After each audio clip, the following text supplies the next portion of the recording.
Good morning to one and all. Today I would like to start the poem The Road Not Taken. It's written by Robert Frost. He is an American poet. He was born in San Francisco.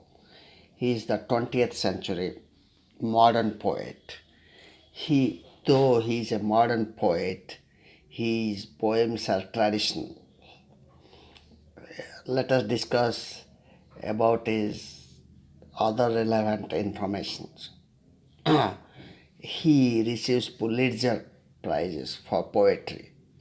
He is highly regarded for his deep understanding of human nature, leading to brilliant dramatic monologues. He is known for his realistic depictions of rural life, capturing the rhythms of actual speech and depicting the human response to nature's processes. So let's come to the poem The Road Not Taken. The Road Not Taken's title itself means the choices of life. It's a metaphorical meaning.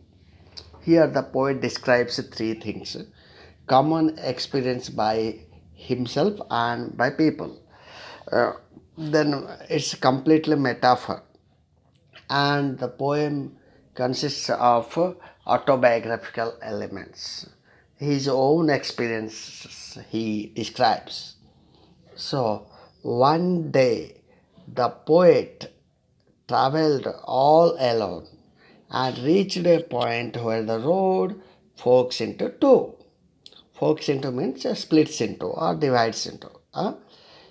There he faces a dilemma to which road to choose, and it would be preferable for him to journey.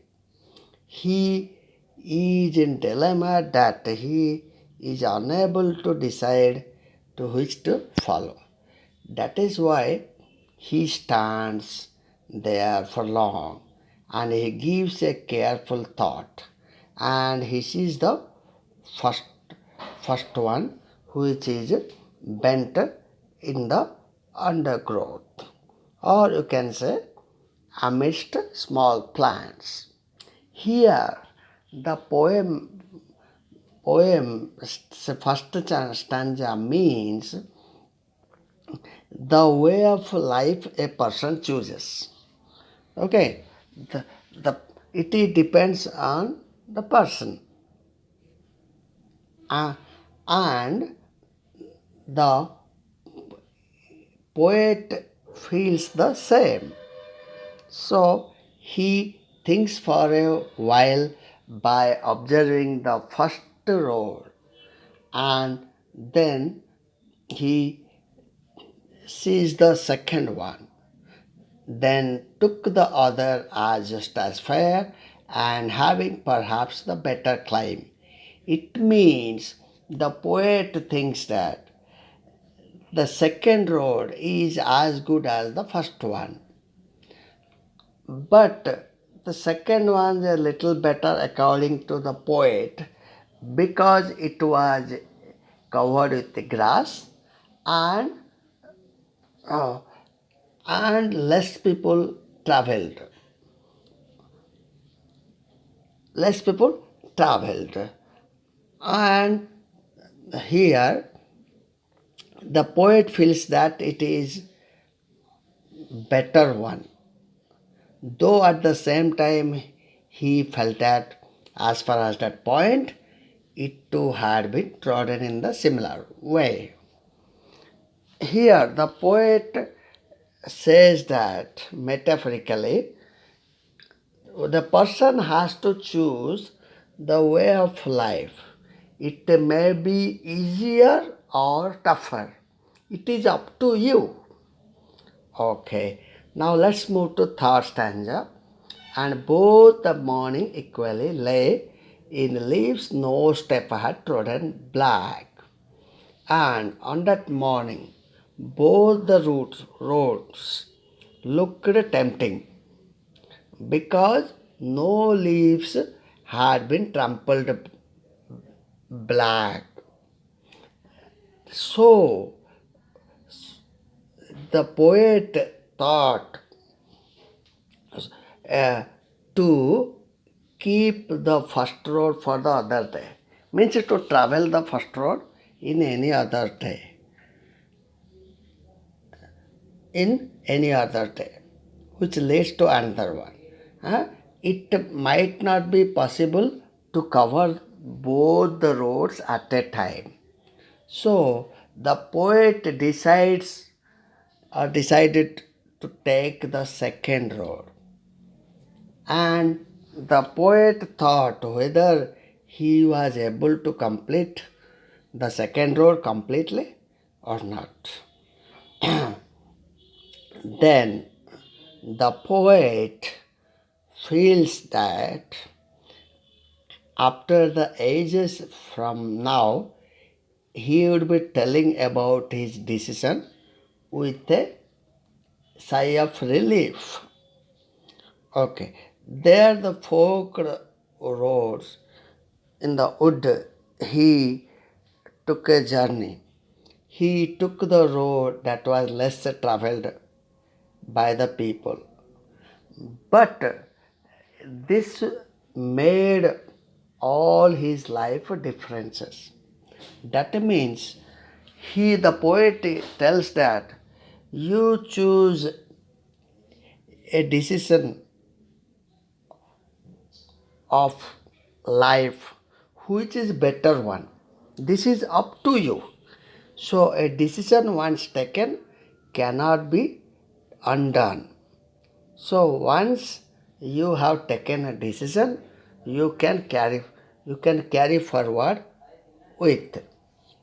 So so he tells her, he gives a message that through the poem that our life, when we have to make a choice out of many choices, we should be very careful to do. Otherwise, if in a haste or in hurry we make a wrong choice, in the long run, even our hard work does not yield as good result as if we had chosen a right one. So it is up to you. A man should make a choice at an important occasion of his life.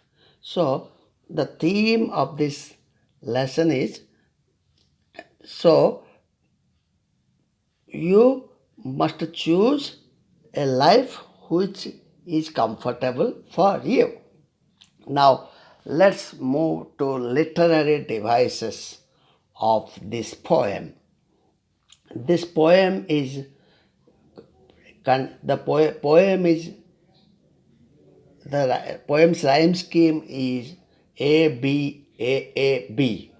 How can you identify? Listen. And both that morning equally lay. The last word is lay. And you see the third one is also a. Lay, day, and way.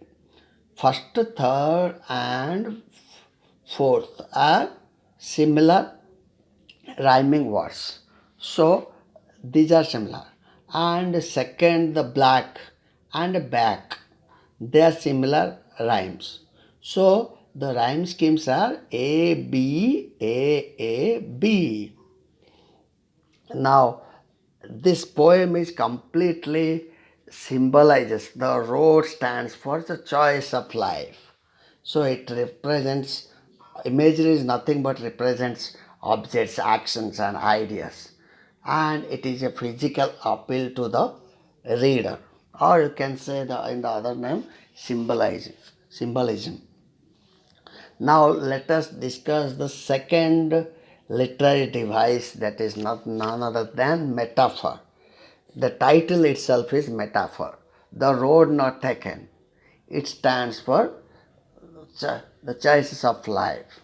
Here, metaphor compares two different ideas or things. It infers the hidden meaning of comparison made. Okay, it does not start with like or as, like simile. So, it is indirect simile, you can say. Example, the camel is the ship of the desert. So he is the Sachin in the field. Similarly, in this lesson, in the first stanza, two roads. Here, two roads stand for decision or choice. Okay, undergrowth. Undergrowth stands for uh, undergrowth stands for people living in a particular place. So now let's come to the second figure of speech or poetical device, that is personification. Personification is nothing, it gives some human quality. Here, because it was grassy and wanted where.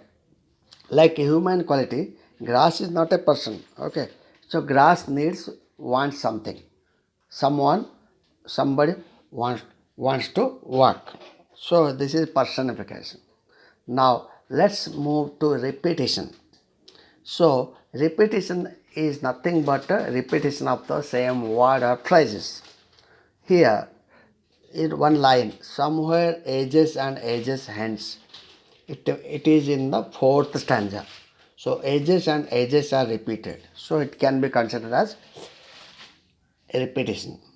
Now let's move to anaphora. One more literary device. It's a very important one.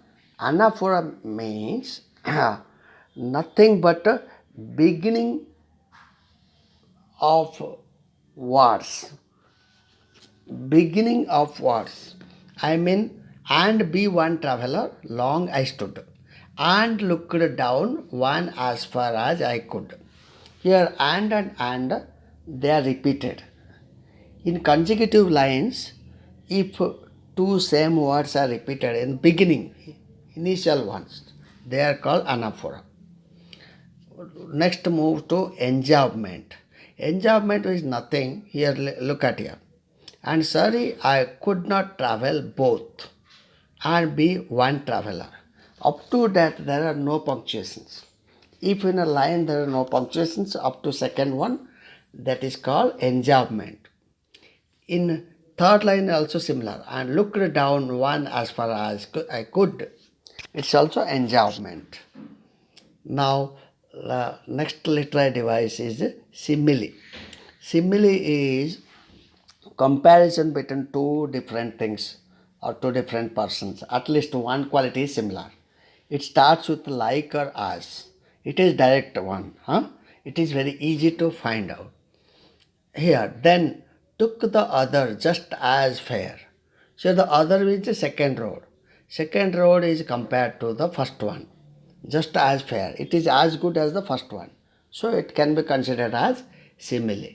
Now the last literary device is alliteration. Alliteration is nothing but a repetition of similar consonant sounds. Okay. So here, look at the second line. Because it was grassy and wanted where. Here wanted and where's first word wanted, so first letter is W. Your where's first letter is W. So W is repeated. So it can be considered as alliteration. The last one more alliteration you can find out in the third line. Though as for that, the passing there. Here th sound, the sound is repeated thrice. So though th. Here the th and there th. So these can be also called alliterations. Thank you for watching this video.